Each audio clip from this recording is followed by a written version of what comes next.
Ilabas nyo na kasi si Claire para makauwi na kami. Sandali lang. Pag-usapan muna natin to. Ano pang pag-uusapan natin? Hindi ba't sinabi ko na sa inyo ang totoo? Hindi ko sinasaktan si Claire. Yun lang naman ang issue, hindi ba? Kailangan natin pag-usapan ang tunay na pagkatao ni Claire. Ano to? Porkit natutulungan mo si Claire? Ngayon naman aangkinin mo siya? Aangkinin mo ang anak ko? Hindi sa ganon. Hindi sa ganon.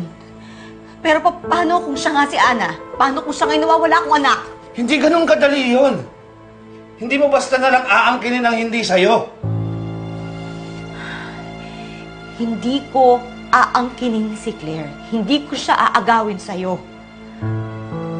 Pero yung akin lang, huwag mo naman ipagkait sa akin yung posibilidad na malaman ko ang katotohanan. Huwag mo gawin sa akin yun. Hindi naman sapat ang mga yun para sabihin mo na anak mo si Claire. Alam ko yun.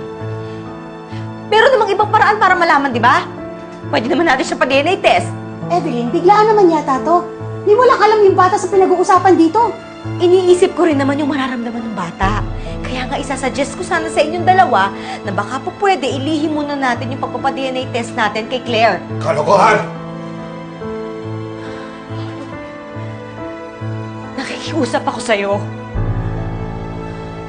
Ang tagal kong hinanap ang anak ko. Halos mamatay ako nung nawala siya sa akin.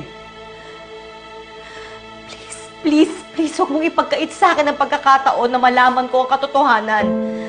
Kung si Claire nga ang nawawala akong anak. Ano po yung sinabi niyo? Ako po yung nawawala niyong anak?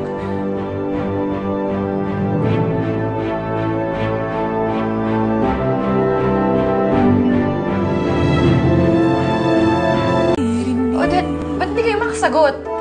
Ano, si Ana at ako isa? Claire, halika na. Umuwi na tayo. Huwag mong intindihin Dad, ano ba? Sandali lang. Ano ba kasi nangyayari? Sige na, ipaliwanag mo na sa kanya mga pinag-usapan natin para maintindihan naman niya. Wala akong dapat ipaliwanag. Walang dapat malaman ng anak ko. Huminahon ka. Evelyn, ayusin niyo to. Ayoko sana sabihin sa'yo to kasi ayoko malito ka. Pero kasi base sa mga napag-usapan namin, may posibilidad kasi na ikaw si Ana. Kaya hinihiling ko sana sa daddy mo na pumayag siya magpa-DNA test ka.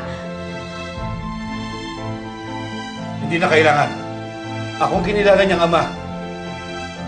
Umuwi tayo. Dad! Paolo, sandali lang naman. Hindi maaayos to kung sarado yung isip mo. Claire. Claire, papayag ka bang magpa-DNA test? Claire? Claire?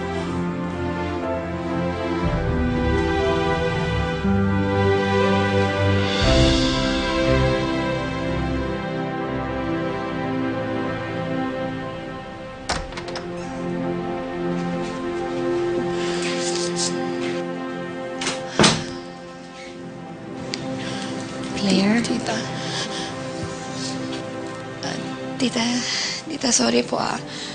Hindi ko na po kasi alam yung iisipin ko eh. Nagugulo na po ako eh. I understand. Alam mo, nung nawala si Ana, wala akong ibang gusto kung hindi makita siya. Lagi akong umiiyak, nagagalit, nalulungkot. Ganun pa man, hindi ako tumigil sa paghahanap sa kanya. At hindi ako titigil. But I want you to know that I can wait. Kaya kung ayaw mo magpa-DNA test, huwag mong pressurein yung sarili mo.